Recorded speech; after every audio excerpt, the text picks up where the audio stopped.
Hey guys, welcome back. Now I'm going to show you the Scandinavian defense. So Scandinavian defense is for black and it starts with e4 played by white, and then black plays d5, counter-attacking white's pawn already. So white can take, and there are many lines here. If queen takes, then the queen just gets chased around. So this is called the Mises-Kortrik variation. You can just slide the queen over to the corner, which is one of the best moves, and also the main line. So what that does, it doesn't get that attack fast. So then you can just develop normally, and if you go back, you can go back to the starting position. But the bad thing with that is that white can just develop starting, and he has already opened a line for his bishop. So, and another variation you can try is just putting it here. It's called the Gubinski-Meltz defense. So you just slide it back one step, and it doesn't get in the way of any piece development except this dark squared bishop, which can be fianchettoed. So when you slide the queen into the corner here, you're trying to castle queenside and move your pieces as fast as possible, because this pawn isn't that strong, and after the bishop develops, you can add pressure on the d file because it's open. And white should try to add pressure on the e file because that file is open for him. So if we go back, what I recommend after this is playing knight f6. It's called the modern variation.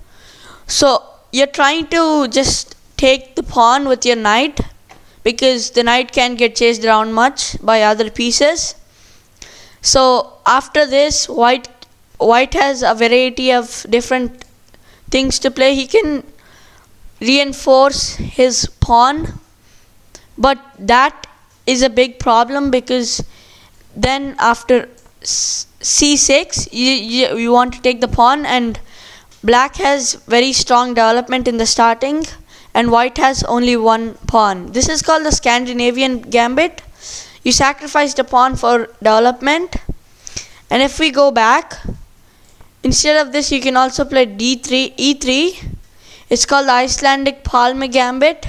So if white takes, you again take with the bishop. You're targeting this pawn, and you can always regain your pawn back, and you have a strong lead in development. You can just develop your horse and bishop, and this bishop needs the pawn to get opened.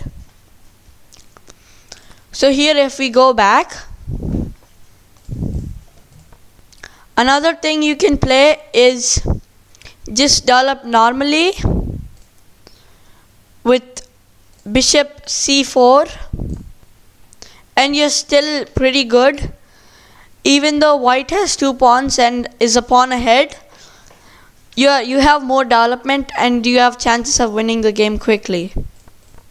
So if we go back, after this, you can also play the same thing like the Danish gambit and play this. This is called the Blackburn Kluboer gambit or Kloosterboer gambit.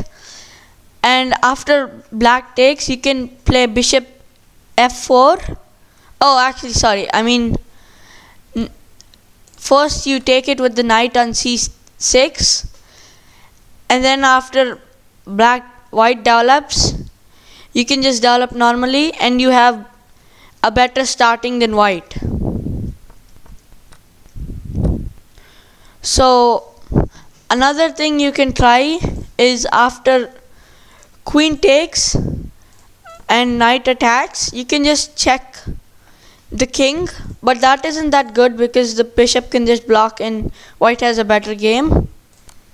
Another thing you can try is just putting this queen in the center and playing queen c5.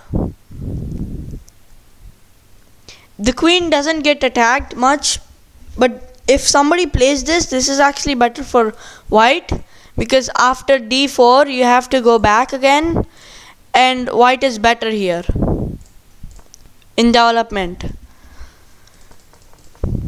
So here again, after takes, another move is knight c3 instead of attacking the queen.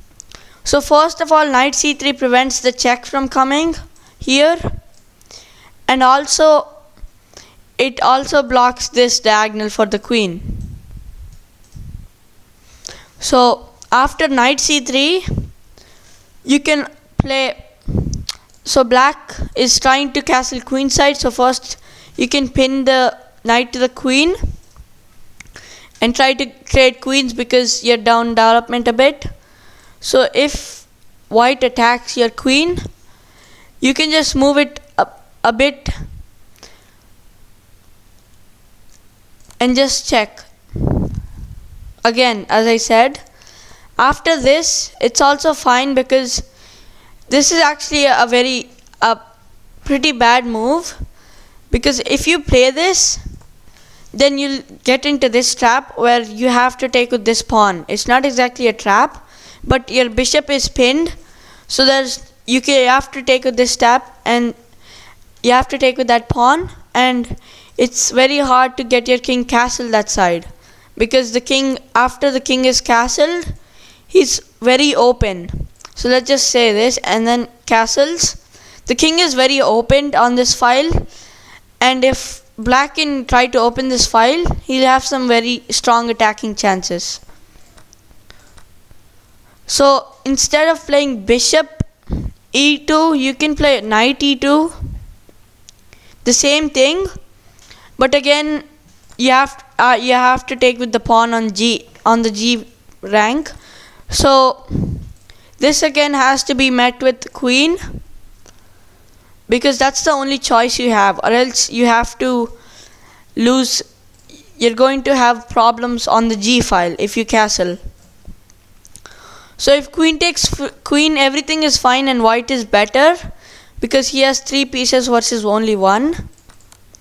But if queen doesn't take queen and retreats the queen, then you're also fine because the queen still protects the knight and you don't need to take with the G pawn. Thanks for watching, and I'll see you next time.